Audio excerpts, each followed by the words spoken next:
Hi guys, and welcome to my channel. My name is Laurie Brown, and today I want to talk about how pain drove me to change.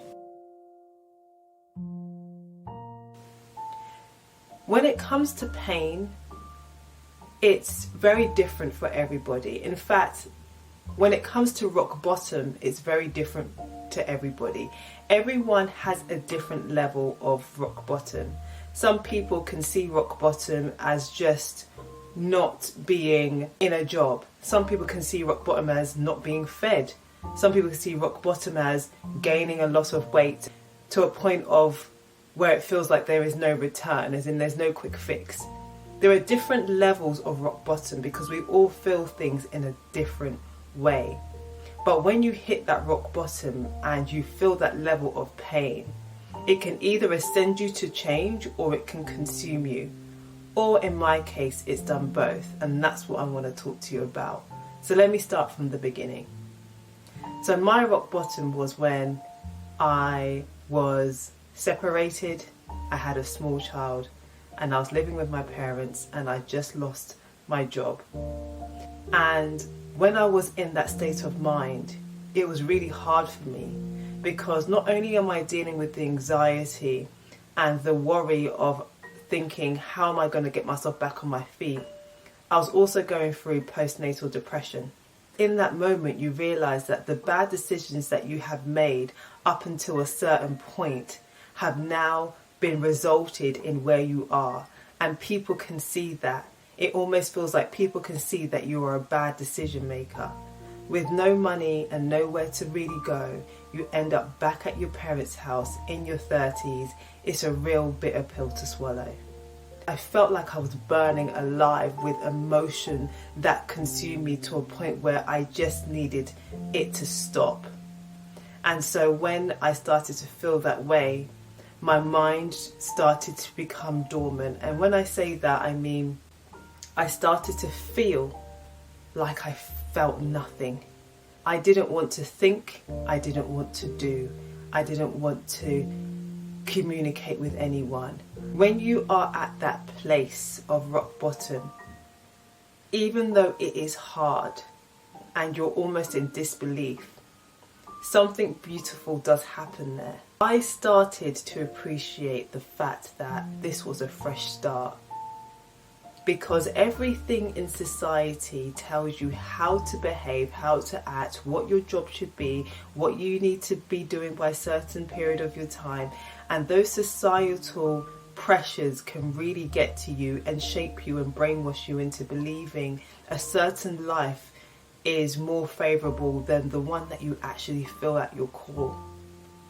And regardless of my financial situation, regardless of my marital status, I got to a point where that shame started to whittle away.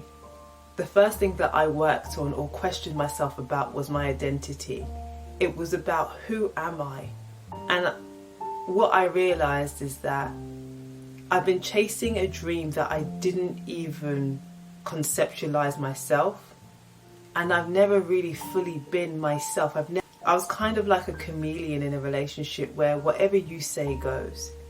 But I didn't know how to make myself happy. One of my biggest fears in life, and this has always been a subconscious fear of mine, is not being able to experience or explore who I really am and operate in my gift or my talent, or try and fail at something that I'm passionate about.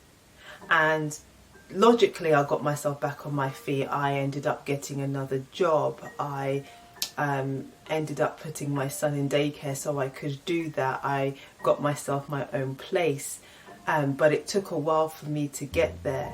It took me about a year for me to get to that place, but I was happy because I was doing things all on my terms, that I knew that this time that I'm living my life, I'm actually fighting for myself. Now that I'm on this road, right, it's also building up my confidence, because now I'm able to see the world through my own eyes instead of through other people's for the first time. And it hasn't always been a smooth sailing journey, don't get me wrong. I had issues with my health, mentally and physically, but I already knew that I was on the road to recovery, so that kept me going. In that journey, one thing that I know that was also driving me is you want to prove people wrong. You want to prove that you can do it by yourself, which is great.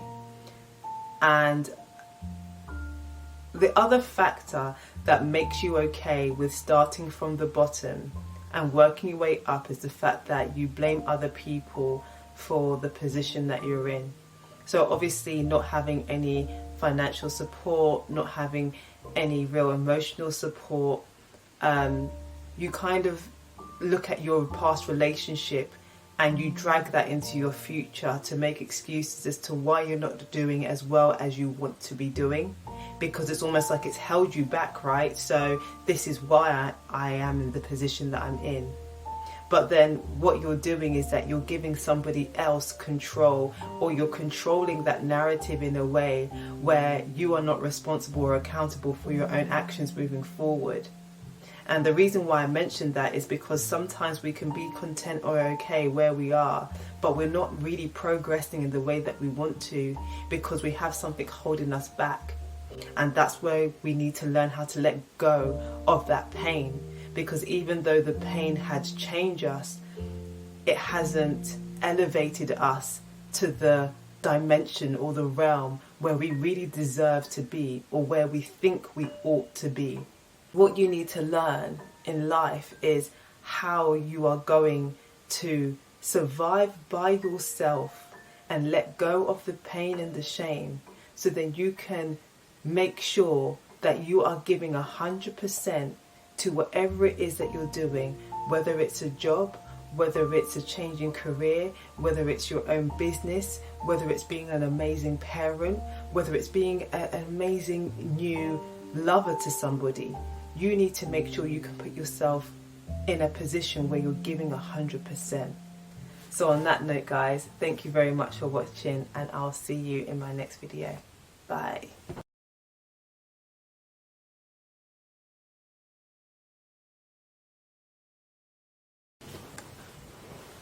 Hi guys, I got this candle from Sainsbury's and it is peach and patchouli.